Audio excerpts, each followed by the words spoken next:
Hello everyone, मैं सौरभ जैसल आज आपको साइकोलॉजी क्लास 11th के चैप्टर 1 का पार्ट 2 बताने वाला हूँ। पार्ट 2 मैं इसलिए बोल रहा हूँ बिकॉज़ पार्ट 1 मैंने पहले ही बना चुका हूँ, मतलब वो वीडियो पहले ही अपलोड कर दिया है। आप ज़रूर जाकर उस वीडियो को देखिए बिकॉज़ उसमें मैंने मोस्ट इम्पॉर्टेंट टॉपिक डिस्कस किया है जो कि चैप्टर से वेरी इंपॉर्टेंटली रिलेटेड है, यानी कि उसका इंट्रोडक्शन डिस्कस किया है। जिस इंट्रोडक्शन में आपको बेसिक से जानकारी होगी अबाउट द साइकोलॉजी आप क्यों पढ़ रहे हैं, किस लिए पढ़ रहे हैं, है ना। और दूसरा जो टॉपिक हमने डिस्कस किया था वो था व्हाट इज़ साइकोलॉजी क्या है, हमने वही टॉपिक डिस्कस किया था। आज जो हम डिस्कस करने वाले हैं पहला पार्ट है अंडरस्टैंडिंग माइंड एंड बिहेवियर, ये फर्स्ट टॉपिक है। एंड दूसरा है मैं थोड़ा मिस कर गया, popular notion about the discipline of psychology. आपको मैं समझ सकता हूँ आपको ये वर्ड नहीं समझ में आ रहा होगा, अगर आ रहा है तो बहुत अच्छी बात है, नहीं आ रहा है तो आपको आगे चैप्टर में पता चल जाएगा कि हम इसके बारे में ये वर्ड का क्या मीनिंग है, ठीक है। और तीसरा टॉपिक है उसका नाम है इवोल्यूशंस ऑफ साइकोलॉजी में क्या क्या इवोल्यूशंस हुए स्टार्टिंग से लेके अभी तक। जैसा कि आपको पता है साइकोलॉजी एक अभी भी एक इमर्जिंग सब्जेक्ट है, इसका मतलब कि बहुत ही ज़्यादा टाइम पहले इसका इवोल्यूशन नहीं हुआ है। साइकोलॉजी बहुत ही अर्ली स्टेज पे है, मतलब आई थिंक कि सबसे ज़्यादा अर्ली पे यही है। फ़िलॉसफी से निकली थी, ये हमने पिछले वीडियो में डिस्कस किया है। साइकोलॉजी कहाँ से आई है, क्या है, किन का बड़ा बड़ा योगदान है, ये सब हम इस सारे चैप्टर में रिलेट कर पाएंगे। तो चलिए हम आगे बढ़ते हैं हमारे फर्स्ट टॉपिक के साथ जिसका नाम है अंडरस्टैंडिंग माइंड एंड बिहेवियर। जैसा कि आपको साइकोलॉजी की बेसिक डेफिनेशन पता होगी, जो डेफिनेशन ये कहती है कि psychology is the study of mind and behaviour. आप एक और वर्ड ऐड कर सकते हैं, that is scientific study of mind and behaviour. मतलब कि जो स्टडी कर रहे हैं साइकोलॉजी के अंदर हम दो चीज़ें स्टडी कर रहे हैं, पहला है माइंड, दूसरा है बिहेवियर। मतलब हम इसमें एक साइंटिफिक स्टडी कर रहे हैं। साइंटिफिक स्टडी क्या होता है ये आपको इन्फॉर्मेशन हमने पहली वीडियो में बता दी थी। अभी हम देखते हैं कि माइंड एंड बिहेवियर क्या है। आपको समझ में आता होगा, आप बोलते हुए सुने होंगे लोगों को माइंड एंड बिहेवियर तो आपको बेसिकली पता होगा, कोई बिहेव कर रहा है, कोई भी चीज़ एक्शन हो रही है, कोई भी एक्टिविटी हो रही है, वो एक बिहेवियर है। सपोज कीजिए आप खाना खा रहे हैं या फिर आप स्कूल जा रहे हैं, दौड़ रहे हैं, ये एक आपका पर्टिकुलर बिहेवियर। बट ये कॉन्सेप्ट जो है माइंड, ये समझने में लोगों को थोड़ी सी दिक्कत आती है। अगर आपको नहीं आती तो आप रियली आपने वर्क हार्ड किया है, आपने अंडरस्टैंड किया इन चीज़ों को। चलिए हम देखते हैं एग्जैक्टली इसका मतलब क्या होता है। पहला पार्ट पे हम आ चुके हैं, व्हाट इज़ माइंड, माइंड क्या है। इसमें दूसरा क्वेश्चन उठ के आता है, is it same as brain, क्या ये ब्रेन की तरह ही है। मीन्स कि ये भी तो बोलते हैं ना कि जो दिमाग हमारे, मतलब चलिए हिंदू वर्ड नहीं पता है मुझे, थोड़ा हम आगे बढ़ते हैं कि ये है is it same as brain, क्या ये ब्रेन की तरह ही है या फिर ब्रेन जैसा ही है। ये पहला क्वेश्चन यहाँ पे अराइव होता है। दूसरा, इस क्वेश्चन का आंसर यहीं पे नीचे लिखा हुआ है, it is true that mind can not exist without brain but it is separate entity. मतलब ये कहने का मतलब ये है कि जो माइंड है, माइंड बिना ब्रेन के एग्जिस्ट नहीं कर सकता है।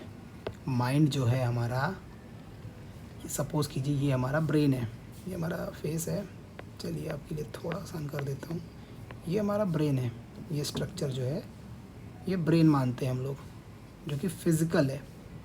और इसी के अंदर जो एक्टिविटी है, जो भी कुछ हो रहा है, यही हमारा माइंड है, ठीक है। इसको हम और भी डिटेल से समझेंगे, आगे समझेंगे। जैसे कि देख लिया आप, थोड़ा हल्का सा आपको डिफरेंस मिल रहा होगा कि ये एक ब्रेन है हमारा, ये ब्रेन है जो कि फिज़िकल होता है, जिसको हम टच कर सकते हैं, जिसको हम सर्जरी कर सकते हैं। ये हमारा, ये जो पार्ट है ये हमारा हार्मोन्स रिलीज़ करता है, डिफरेंट हार्मोन्स रिलीज़ करता है, सीक्रेट करता है, वही सीक्रेट करता है बोलते हैं। बहुत सारे ब्लड लाइन को कंट्रोल करता है, ब्लड इसमें पास होते हैं, ठीक है। लेकिन ये जो माइंड है, माइंड एक डिफरेंट कॉन्सेप्ट है। माइंड आपकी एक्टिविटी बताता है, माइंड आप किस तरीके से काम करेंगे ये दर्शाता है, आपकी सोच दर्शाता है, ये बहुत सारी चीज़ें जो है माइंड हमारा पुट ऑन करता है। चलिए इसके और बेसिक डिफरेंस पे हम देखते हैं क्या क्या है एग्जैक्ट डिफरेंस। ये जो पार्ट है आपको श्योर से लिख लेना चाहिए, ये बहुत इंपॉर्टेंट पार्ट है, ये लिख लें तो बेटर है। फिर भी देखते हैं, brain is composed of neurons and blood vessels. On the other hand, mind is abstract and not made of neurons and blood vessels. ये आपको क्लियर है कि जो ब्रेन है वो न्यूरॉन्स, ब्लड वेजल्स या और जैसे कि आपकी फिजिकल चीज़ें हैं जिसको आप छू सकते हैं, टच कर सकते हैं, उन चीज़ों से लेके बनी हुई, मतलब हमारा बॉडी पार्ट है वो एक, ठीक है। लेकिन जो हमारा माइंड है वो एब्स्ट्रैक्ट है, ये किसी भी चीज़ से लेकर नहीं बना है, ये हमारा एक थॉट है, इसका कोई फिजिकल एंटिटी नहीं है, इसको हम टच एंड फील नहीं कर सकते। We can just feel it, sorry, feel हम कर सकते हैं, टच नहीं कर सकते हैं, नो टच, ठीक है। मतलब इसमें न्यूरॉन्स नहीं होते हैं, इसमें नसें नहीं होती हमारे, इसमें खून नहीं दौड़ता है, ये बस सोचता है, ये जब काम करता है, ठीक है। दूसरा पार्ट हम देखते हैं, while the brain controls a person movement, emotion and various body functions, mind eludes person's morality, reasoning and understanding.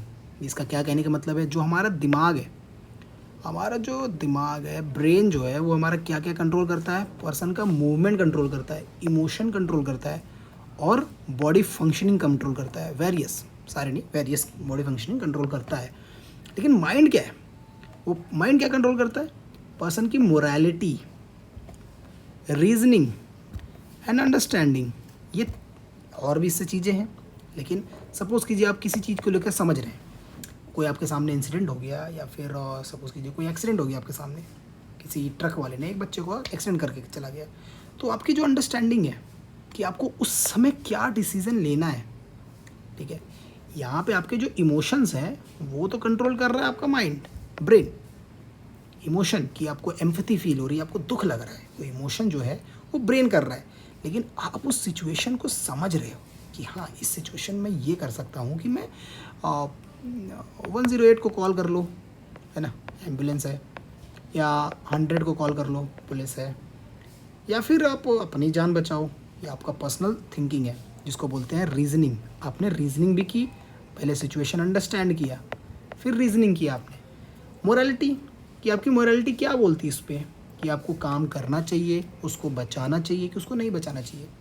तो ये एक, जब एक कोई इंसिडेंट होता है तभी ये हमारा काम करता है। ऐसे तो सोचना वोचना ये सब हमारा ब्रेन का काम है, मूवमेंट, जो भी बॉडी पार्ट में जो भी एक्शन होते हैं वो हमारा ब्रेन कंट्रोल करता है। But morality, reasoning and understanding ये हमारे टोटल कौन कंट्रोल करते हैं, माइंड कंट्रोल करता है। सो आपको ये समझने की ज़रूरत है, माइंड भी एक इम्पॉर्टेंट हिस्सा है। मैं इसलिए बोल रहा हूँ, जैसे कि हमने बोला है ब्रेन, जो आप यहाँ पे लिखा है ना कि mind can not exist, mind जो है एग्जिस्ट नहीं कर सकता है विदाउट ब्रेन। ब्रेन नहीं होगा तो माइंड होगा ही नहीं। जैसा समंदर है,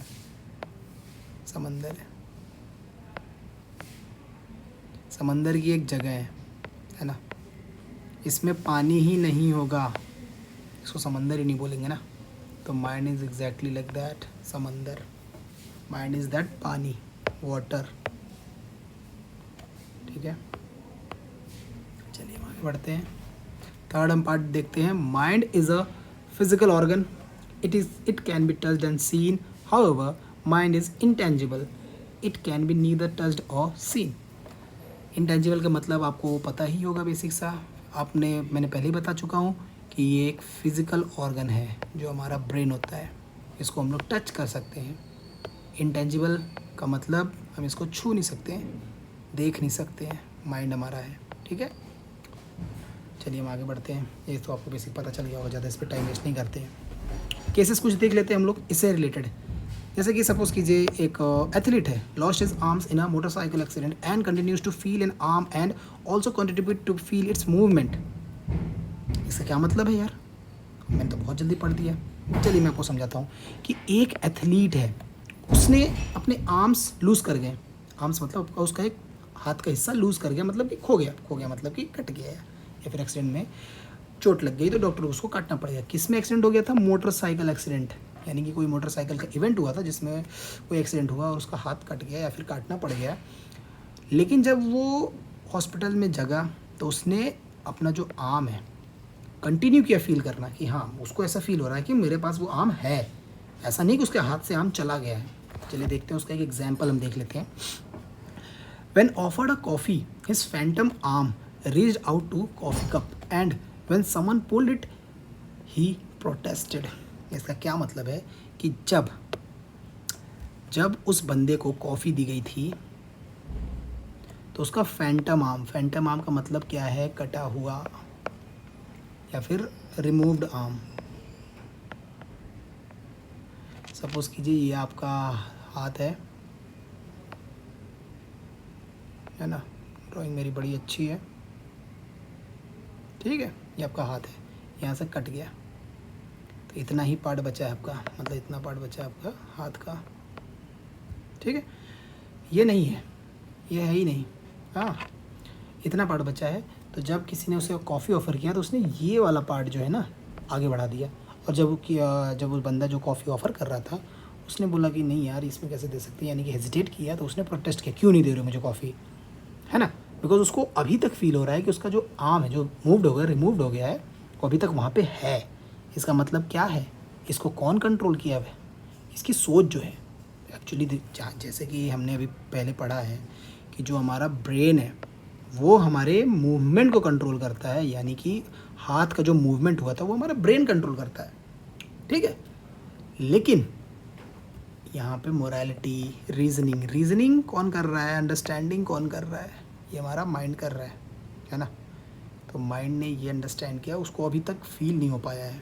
ये हमारा माइंड एंड बॉडी रिलेशन है, इसको हम थोड़ा आगे पढ़ते हैं, देखते हैं। अभी हम देखते हैं माइंड बॉडी रिलेशनशिप, यानी कि इसका कहने का मतलब ये है माइंड और बॉडी का क्या रिलेशन होता है। अब हम यहाँ देखते हैं, और उस टेक्निक से, कौन सी टेक्निक से? यूजिंग पॉजिटिव विजुअलाइजेशन, ठीक है। हम किसका रिलेशन देखेंगे यहाँ पे? हम माइंड का देखेंगे और बॉडी का रिलेशन देखेंगे। कौन से तरीके से? पॉजिटिव विजुअलाइजेशन के, ठीक है। याद रखिएगा मैं माइंड बोल रहा हूँ, ना कि ब्रेन। आपको पता है ब्रेन एंड माइंड सेम नहीं है। चलिए देखते हैं। Neuro science have clearly shown that there is a relationship between mind and body. जो हमारी न्यूरो साइंस है, जो आपको पता है बहुत पॉपुलर है, जो हमारे बॉडी रिलेटेड चीज़ों के बारे में बात करती है, वो ये क्लियरली शो कर दिया है कि there is a relationship between our mind and body. चलिए देखते हैं आगे क्या है। It has shown that using positive visualisation techniques and feeling positive emotions one can bring out significant changes in body processes. इसका कहने का मतलब ये है, अगर कोई व्यक्ति पॉजिटिव विजुअलाइज कर रहा है या फिर पॉजिटिव फील कर रहा है, उससे उसके बॉडी में सिग्निफिकेंट चेंज देखा जा सकता है। पॉजिटिव विजुअलाइज करना, पॉजिटिव फील करना, ये तो आपको पता ही होगा क्या होगा, है ना। अच्छी बातें सोचना, अपने लिए पॉजिटिव रहना, मतलब जैसे बोलते हैं ना कि कभी कोई बोलते हैं यार पॉजिटिव रहा करो, कोई नेगेटिव हो जाता है कि मेरा बुरा ही होगा, लेकिन हमेशा हमें पॉजिटिव जो सोचते हैं लोग, जो पॉजिटिव सोचते हैं, है ना, पॉजिटिव जो थॉट रखते हैं, उनके फ़ायदे क्या क्या हैं। एग्जाम्पल देखते हैं हम लोग, चलिए समझते हैं आगे। Examples of positive visualisation techniques and positive emotions देखते हैं। Ornish has studied a person with, Ornish obviously एक साइंटिस्ट है जिन्होंने एक पर्सन को स्टडी किया है जिसकी आर्टरीज क्या थी? ब्लॉक्ड। आर्टरीज क्या होती है? नस होती है हमारी एक, हमारी क्या होती है? एक नर्व होती है,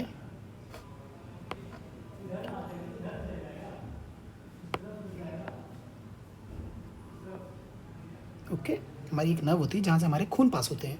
ही was made to visualise that blood was flowing through his blocked arteries.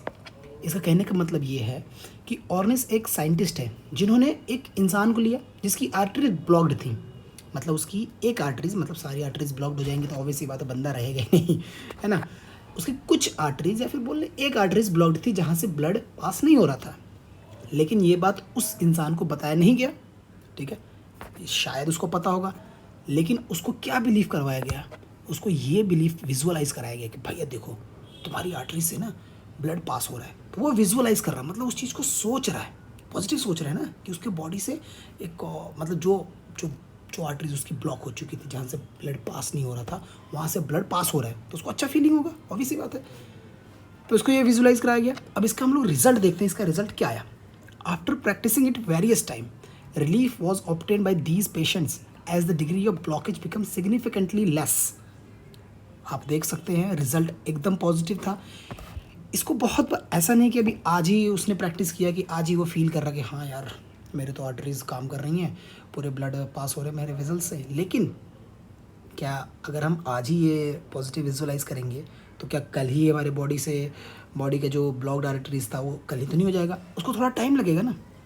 इसीलिए हमेशा पॉजिटिव रहने के लिए बोला जाता है ना, कि आप पता चला आज आप पॉजिटिव हो, कल नेगेटिव हो, कल फ्रस्ट्रेटेड हो, परसों आप कुछ और हो, डिप्रेस्ड हो, है ना। पॉजिटिव रहने के लिए इसलिए बोला जाता है बिकॉज ये लॉन्ग टर्म इम्पैक्ट आपके लाइफ में दिखाता है, ठीक है। मतलब इसको लॉन्ग टर्म रखना पड़ता है, तब जाके आपकी बॉडी में इम्पैक्ट पड़ता है। ये इम्पैक्ट क्या था?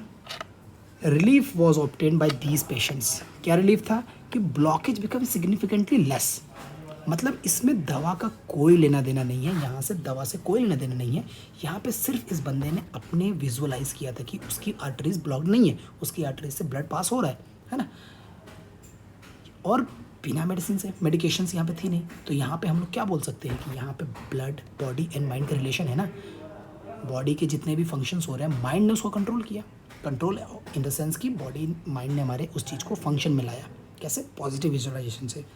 चलिए एक और नया टर्म बताते हैं, यहीं पे इसकी कहानी ख़त्म हो जाती है। एक नए टर्म पे बात करते हैं, साइको न्यूरो इम्यूनोलॉजी, है ना। ये 3 टर्म्स में इसको डिवाइड कर लेते हैं। पहला टर्म क्या है? साइको। दूसरा क्या है? Psycho neuro. तीसरा इम्यूनोलॉजी। ओके, ठीक है। साइको मतलब साइकोलॉजी, आपको पता है। न्यूरो मतलब nervous systems. Immunology immune system हमारा, है ना। इन तीनों को जब हम मिक्स करते हैं, इन तीनों को मिक्स करके एक नई डिसिप्लिन आई है, ठीक है, जिसको बोलते हैं साइको न्यूरो इम्यूनोलॉजी, ठीक है। Has emerged which emphasize the role played by the mind in strengthening the immune system। जैसे कि हमने पहले डिस्कस किया है कि जब हमारे माइंड का हमारे बॉडी पे कितना रिलेशन है, और बॉडी को ठीक करने में, अच्छे तरीके से काम करने में पॉजिटिव विजुलाइज करके हम लोग उसको ठीक कर रहे थे, जो कि उनकी ब्लॉक्ड आर्टरीज थी, है ना। तो उसी तरीके से हम लोग अगर अपने जो हमारे, सपोज करो कोई इम्यून सिस्टम किसी का ख़राब होता है, कि वो बार बार बीमार पड़ता है ना। कभी कभी थोड़ी सी बारिश हो गई, कोई बच्चा, आपने देखा होगा, सारे क्लास के बच्चे नहीं, कुछ बच्चे बीमार हो जाते हैं, लेकिन इसका मतलब क्या है कि उनका इम्यून सिस्टम हल्का सा वीक है आपसे, मतलब बहुत ज़्यादा कमज़ोर नहीं है ना, थोड़ा सा वीक है आपसे। तो इस प्रोसेस से साइको न्यूरो इम्यूनोलॉजी ये टर्म इसको निकाला गया था। इस प्रोसेस से मतलब यही इस प्रोसेस की बात हो रही है, positive visualisation, positive emotions, positive visualisation technique से ही हमारे इम्यून सिस्टम को भी इम्प्रूव किया जा सकता है। इस टॉपिक का कहानी यहीं पे ख़त्म होता है। इतना ही था। Okay, thank you. हाँ, अभी हम देखते हैं popular notion about discipline of psychology. जैसे मैंने आपको बताया था, मैं आपको समझाऊंगा नोशन क्या है। नोशन एक जनरली एक बिलीफ होता है, आइडिया होता है। क्या होता है? बिलीफ होता है, आइडिया या फिर कॉन्सेप्ट कह लीजिए, ठीक है। साइकोलॉजी के बिलीफ, आइडियाज़, इसके बारे में हम अभी डिस्कस करते हैं। पहला देखते हैं क्या है। 2-3 नोशंस आई थिंक डिस्कस्ड हैं। पहला पढ़ते हैं। पहला है common sensical explanation of human behaviour. मतलब ह्यूमन जो बिहेव करते हैं उसके कॉमन एक्सप्लेनेशंस क्या होते हैं, मतलब सेंस वाइज हम लोग क्या एक्सप्लेन करते हैं। सपोज़ कीजिए कोई बच्चा गुस्सा हो जा रहा है ना, कोई बच्चा को अगर इरिटेट हो जा रहा है, तो गुस्सा हो जा रहा है, तो बोलते हैं ना कि इरिटेट हो जा रहा है। तो हम देखते हैं इसके बारे में क्या हो रहा है, एक एक्सप्लेनेशन देखते हैं। हमारे जो नॉर्मल बिहेवियर्स हैं उसके एक्सप्लेनेशन हम देखेंगे। पढ़ते हैं। If a friend you love goes away to a distant place, then what will happen to your attraction for him or her? Question है कि अगर आपका कोई दोस्त है, मान लीजिए आपका कोई दोस्त है, वो किसी दूर चला जाता है आपसे, ठीक है। अगर वो आपसे दूर चला जाता है तो इसके क्या क्या कंडीशंस हो सकते हैं। क्या आप उसे, आपका उसके तरफ अट्रैक्शन क्या होगा, मेल हो फीमेल हो, आपका पर्सनल पर्सपेक्टिव है ना। मेल चलो मान लेते हैं, इसको फीमेल मान लेते हैं। अगर वो ये बंदा आपसे दूर है, काफ़ी दूर है, मान लीजिए 20 किलोमीटर है, ठीक है, तो आपका इसके प्रति जो अट्रैक्शन रहेगा उसका क्या होगा, ठीक है। उसका एक्सप्लेनेशन दिया है, कॉमन सेंसिकल। देखते हैं क्या एक्सप्लेनेशन है। पहला कंडीशन है, 2 कंडीशन यहाँ पे उठती हैं, सीधी सीधी है। पहला कंडीशन है out of sight out of mind. दूसरा कंडीशन है distance makes the heart grow founder. चलिए पहले पढ़ लेते हैं आउट ऑफ साइट। इसके बारे में हम लोग डिस्कस कर लेते हैं क्या है। Out of sight out of mind का सिंपल सा मतलब है if you are able to find new friends you don't remember them.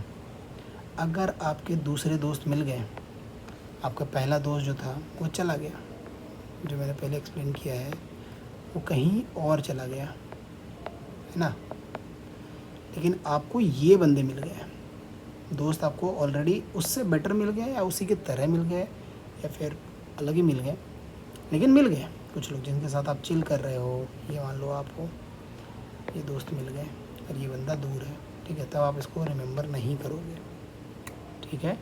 अगर आपको अपने दोस्त मिल गए तो आप इस बंदे को रिमेंबर नहीं करोगे जो दूर चला गया है। दूसरा एक्सप्लेनेशन देख लेते हैं, कंडीशन क्या था। दूसरा कंडीशन हमारा था, कंडीशन 2 क्या था, distance makes the heart grow founder. अगर आप दूर जाओगे तो उसके लिए आपको ज़्यादा फीलिंग्स आएंगी। वो एक्सप्लेनेशन भी देख लेते हैं। ये है, if you are unable to find new friends you will keep remembering your friend fondly. जैसे मैंने बताया था, अगर आपको दोस्त नहीं मिलते हैं, कोई दोस्त नहीं मिला आपको, तो आप उसी बंदे के बारे में हमेशा सोचते रहोगे कि यार वो कितना अच्छा था, या फिर उसके साथ घूमने में अच्छा लगता था, चाय पीने अच्छा लगता था, या टॉपिक्स पे डिस्कस करना अच्छा लगता था। अगर आपको नहीं मिला तभी आप ये रिमेंबर करोगे। इतना याद रखना, ये भी एक सब्जेक्टिव मैटर हो सकता है ना। आगे बढ़ते हैं। Psychology as science look for the pattern of behaviour which can be predicted and not explained when occurred. ठीक है, साइकोलॉजी क्या देखता है, एक पैटर्न ऑफ बिहेवियर पढ़ता है। सपोज़ कीजिए एक इंसान जब गुस्सा होता है, एक बंदा है ये जब गुस्सा होता है ना तो चीज़ों को तोड़ फोड़ करता है ना, हमेशा तोड़ फोड़ करता है, हमेशा। जब भी बुक्स को फेंकना हुआ या फिर टीवी तोड़ना हुआ या फिर रिमोट फेंकना हुआ, ये इन चीज़ों को तोड़ता है, ठीक है। तो जब नेक्स्ट टाइम गुस्सा होगा तब भी यही करेगा, बहुत टाइम बाद गुस्सा होगा तब भी यही करेगा। क्या इसका गुस्सा सेम होगा जब उसकी मम्मी उसके सामने होगी? नहीं ना, उसका गुस्सा सेम नहीं होगा, वो सेम एक्टिविटी नहीं करेगा, है ना। या फिर चलो मम्मी नहीं है, उसके कोई पसंदीदा औरत मान लो, कोई पसंदीदा लव, उसकी फीमेल पार्टनर बोल सकते हो, वो खड़ी है, क्या वो सेम बिहेवियर करेगा? नहीं करेगा। मतलब कि साइकोलॉजी ने इसका एक पैटर्न ऑफ बिहेवियर बताया कि ये गुस्सा करता है तो तोड़फोड़ करेगा, लेकिन मतलब कि जो हम प्रेडिक्ट कर सकते हैं, ये अब साइकोलॉजी ने क्या किया था, प्रेडिक्ट किया था। लेकिन जब उसके साथ कोई और बंदा आया, ये भी हमने प्रेडिक्ट क्या किया कि वो ऐसा बिहेवियर नहीं करेगा, ठीक है। लेकिन फिर भी अगर उसने ये सेम बिहेवियर दिखा दिया उसकी फ़ीमेल फ्रेंड को रहते हुए या फिर उसकी मम्मा को रहते हुए, तो साइकोलॉजी इसका आंसर नहीं कर पाएगा। समझ रहे हैं बात को? साइकोलॉजी सिर्फ हमारे पैटर्न ऑफ बिहेवियर को ही प्रेडिक्ट करती है, लेकिन अगर आपने उस पैटर्न के ख़िलाफ़ कुछ कर दिया तो उस बिहेवियर का एक्सप्लेनेशन साइकोलॉजी नहीं दे पाती, उसको फिर से नए सिरे से उसको पढ़ना पड़ता है, ठीक है। अब हम देखते हैं उसका दूसरा part, psychology against common sense. Psychology common sense के अगेंस्ट कैसे हैं? पहला पढ़ते हैं, Dweck in 1975।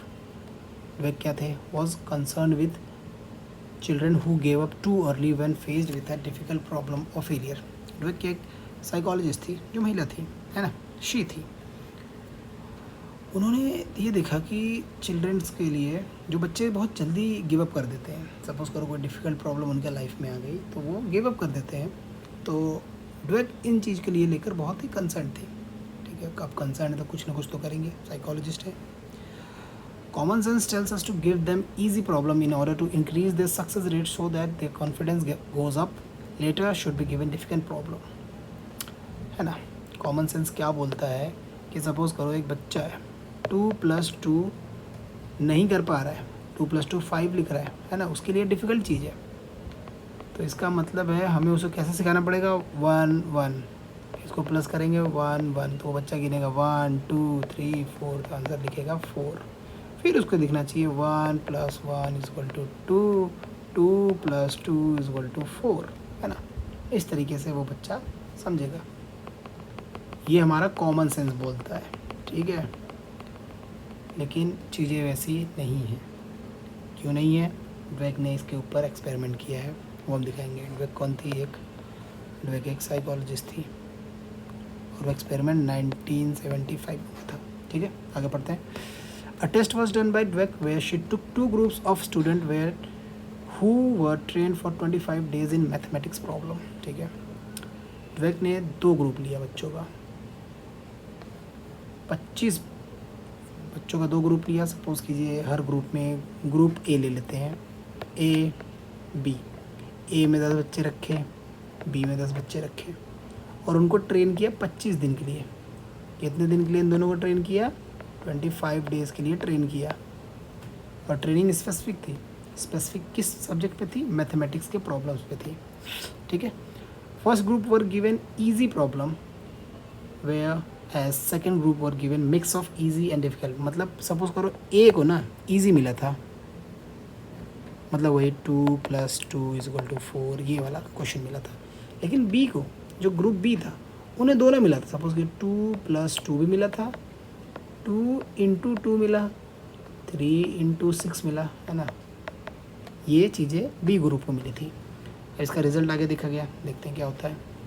When the second group was not able to do the difficult problem, Dweck told them that you failed because you had not tried hard enough and persuaded them not to give up and keep trying, ठीक है। देखते हैं क्या बोल रहे हैं। Obvious ही बात है, अगर ग्रुप सेम है यानी कि उनका एज भी सेम रहा होगा, यानी कि मान लो ये 10 हैं, ये 10 उनका सेम एज है, तो अगर एक बच्चा 2 + 2 परफॉर्म कर पा रहा है, 1 + 1 परफॉर्म कर पा रहा है, लेकिन ये तो इजी था ना प्रॉब्लम, इसलिए लोग परफॉर्म कर पा रहे थे। लेकिन जब ग्रुप बी में देखा गया कि इनको तो डिफ़िकल्ट प्रॉब्लम्स भी दिए गए ना, जब इनको देखा गया ये इजी प्रॉब्लम कर पा रहे हैं, सपोज करो यहाँ 4 लिख रहे हैं या 2 × 2 उनको समझ ही नहीं आ रहा है, तो उनको समझाया जाएगा ये वाला प्रॉब्लम, ठीक है। तो उन्होंने फिर से वो लिख दिया 2 × 2 = 4 ही होता है, बिकॉज इसमें कन्फ्यूज़ भी तो हो जाते हैं ना। 2 + 2 भी 4 हो रहा है, 2 × 2 भी 4 हो रहा है, बट यहाँ पे वैल्यूज़ की चेंज हो रही है, वैल्यू चेंज हो रही है, साइन अलग हो रहा है ना, सॉरी साइन चेंज हो रहा है, वैल्यू सेम रह जा रही है। चलो ठीक है, अब यहाँ पे देखते हैं 3 × 6। तो जब ये बच्चे हार मानने लग गए, मतलब फील करने लगे कि नहीं मैम ये हमसे नहीं हो पाएगा, तो ड्वेक ने क्या बोला? नहीं, तुम लोग अच्छे से ट्राई नहीं कर रहे हो, तुम लोग को और ध्यान से प्रैक्टिस करनी चाहिए ताकि तुम इसको सॉल्व कर सको, ठीक है। तुम्हें गिव अप नहीं करना है, तुम्हें एंड तक ट्राई करना है, ठीक है। यानी कि ड्वेक ने उन्हें या फिर बोल लीजिए डांटा या फिर उन्हें प्रोत्साहित किया, लेकिन ये बच्चे, इसका मतलब ये बच्चे ट्राई करते रहे, ठीक है, ये बच्चे ट्राई करते रह गए। अब हम लोग रिजल्ट देखते हैं क्या निकला। After the training period was over, a new set of math problem were given to the both groups and it was found that those who always succeeded because they were given easy problem gave up easily than the second group who went through success and failure. अब जैसे कि अगर हम लोग बात करें group A या B, अगर ए को मिला है 2 + 2, है ना, इजी प्रॉब्लम था। अगर इनको मिल गया 10 + 2, ये नहीं कर पा रहे थे, क्यों? क्योंकि उन्होंने प्रैक्टिस ही इजी प्रॉब्लम से किया था, तो ये हार्ड पे नहीं जा पा रहे थे। लेकिन अगर ऑन द अदर हैंड इनको दिया गया 2 + 2, ये कर दे रहे थे, 4 आता है, 10 + 2 अगर इनको दिया गया ये कर दे रहे थे, 10 + 2 = 12। क्यों? क्योंकि इनको माइंड में वो रह गया था ना कि भैया टीचर ने बोला है कि तुम लोग अच्छे से ट्राई नहीं कर रहे हो, तो इन्होंने हार्ड वाली प्रैक्टिस की थी, ठीक है। प्रैक्टिस थोड़ी डिफरेंट तरीके से की थी, डिफ़िकल्ट प्रॉब्लम सॉल्व करने की इनकी प्रैक्टिस हो चुकी थी, ठीक है। लेकिन फर्स्ट ग्रुप इजी में ही था, तो इन्होंने गिव अप कर दिया इजीली, ठीक है। लेकिन इन्होंने गिव अप नहीं किया, क्यों? क्योंकि उनकी एक मैनर में उनको सिखाया गया था कि तुम्हें गिव अप नहीं करना है, लेकिन इनको ये वाली चीज़ कंडीशन नहीं बताई गई थी। ये लोग गिव अप कर दे रहे थे इजीली, बट ये लोग नहीं कर पाए थे। रीज़न आपको पता चल गया क्यों, ठीक है। वो ख़त्म हो गया। हम दूसरी बात करते हैं, other common senses notion. I think ये रिपीट हो गया है। Other common sense notions which are found untrue. कुछ और भी नोशंस की हम लोग बात कर लेते हैं जो गलत पाए गए हैं, अनट्रू पाए गए हैं, ठीक है। पहला जो है, in many culture it was believe that man are more intelligent than women, और women cause more accident than man. बहुत सारे कल्चर में, इंडियन कल्चर मान लो या फिर कोई साउथ अफ्रीकन कल्चर मान लो, अमेरिकन कल्चर मान लो, वहाँ पे जो मैन है, मैन को बहुत इंटेलिजेंट माना गया है। माना गया नहीं है, मानते हैं लोग। कोई सर्टिफिकेट नहीं दिया गया है कि मैन बहुत इंटेलिजेंट होते हैं, ठीक है। मैन को वहाँ पे इंटेलिजेंट फील करते हैं सम कल्चर्स में, स्पेसिफिकली यूएस में नहीं, मैं बस एक एग्जांपल आपको सेट कर रहा हूँ, इंडिया में भी। और जैसे कि विमेन को माना गया है कि वो ज़्यादा एक्सीडेंट होकर कराती है रादर देन मैन, यानी कि मैन ज़्यादा अच्छे ड्राइवर्स होते हैं, है ना। ये कॉमन सेंस का एक नोशन है, ठीक है ना, ये बिलीफ है लोगों का। लेकिन बहुत सारी जब स्टडीज़ हुई, ये क्या पाया गया, ये अनट्रू पाया गया, मतलब ये गलत पाया गया। अगर वुमेन को भी अच्छी ट्रेनिंग दी जाए, मतलब कि बाइक राइडिंग की या फिर कोई भी चीज़ की, तो उन्हें भी सेम लेवल या फिर बेटर आउटपुट वो दे सकती है ना। आप समझ सकते हैं, आपने देखा होगा वीडियोज़ में लड़कियाँ उड़ा रही गाड़ियाँ, इधर ले जा रही उधर ले जा रही है ना। क्यों क्यों ले जा रही हैं, क्यों वो नहीं कर पा रही लड़कों जितना अच्छा? बिकॉज उनको इतना फ्रीडम नहीं मिला है ना।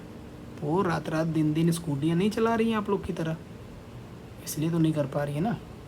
अगर वो भी हर चाय पीने के लिए नुक्कड़ पे स्कूटी लेके चली जाएं, मार्केट जा रही हैं तो स्कूटी लेके चली जाएं, या फिर कहीं और जा रही तो स्कूटी लेके चली जाएं, कार लेके चली जाएं, बाइक लेके चली जाएं, तो उनके पास में एक बेटर एक्सपीरियंस रहेगा, है ना। ऐसा तो है नहीं कि वुमेन का रेसिंग गेम्स होता नहीं, होता है, वो लोग भी अच्छा करती हैं। क्यों? क्योंकि उनकी अच्छी प्रैक्टिस होती है।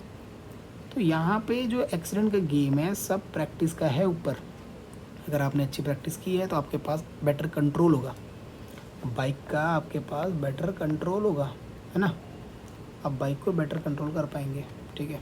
लेकिन आप अगर आपने अच्छी प्रैक्टिस नहीं है, आपका एक्सपीरियंस नहीं है, आप नए नए हो, ऑब्वियस सी बात है आपका हैंडल लड़खड़ाता है। ऐसा नहीं कि मैन एक्सीडेंट करते ही नहीं है, दुनिया में जितने एक्सीडेंट होते हैं most of the accidents caused by man से होते हैं। और ऐसा कहीं प्रूव्ड नहीं है कि man are more intelligent than women. आपको पता ही होगा शकुंतला बाई का, शकुंतला बाई नहीं, सॉरी, शकुंतला देवी उनका नाम है, शकुंतला देवी, ठीक है।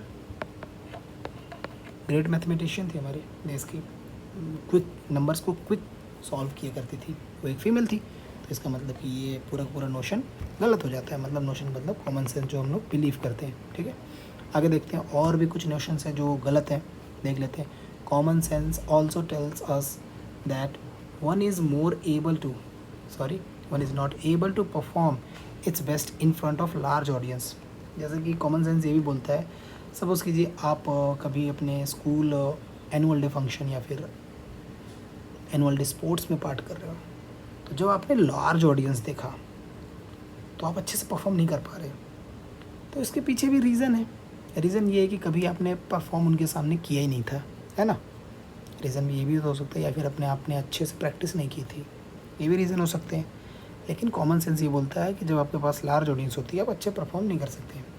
लेकिन जब साइकोलॉजी ने स्टडी किया, साइकोलॉजिकल जब स्टडी हुई, तो ये पाया गया कि अगर आप अच्छे से प्रैक्टिस की हो, अगर आपने अच्छे से प्रैक्टिस किया है, आपका एक अच्छा एक्सपीरियंस है ना, उससे सेम फील्ड में अगर आपका एक अच्छा एक्सपीरियंस है, उसके जब डांस कर रहे हो, आप परफॉर्म कर रहे हो, डांस परफॉर्म कर रहे हो, या फिर रनिंग कर रहे हो, कुछ भी कर रहे हो स्पोर्ट्स में, अगर आपने अच्छे से प्रैक्टिस की है, बिलीव किया अपने ऊपर, और उसका एक्सपीरियंस है आपको एक अच्छे लेवल पे, देन अगर दूसरे लोग प्रेजेंस होंगे, दूसरों का प्रेजेंस आपका परफॉर्मेंस को बेटर करेगा। क्या करेगा? बेटर करेगा। मतलब कि अगर वहाँ पे लोग नहीं होते तो शायद आप बेटर परफॉर्म नहीं कर पाते। ओलंपिक्स को ही देखा होगा आपने, ओलंपिक्स में जब गेम होता है आपने देखा होगा, लोग जो अपने प्रैक्टिस में किए होते हैं, सपोज कीजिए नीरज चोपड़ा, आपको पता ही होगा,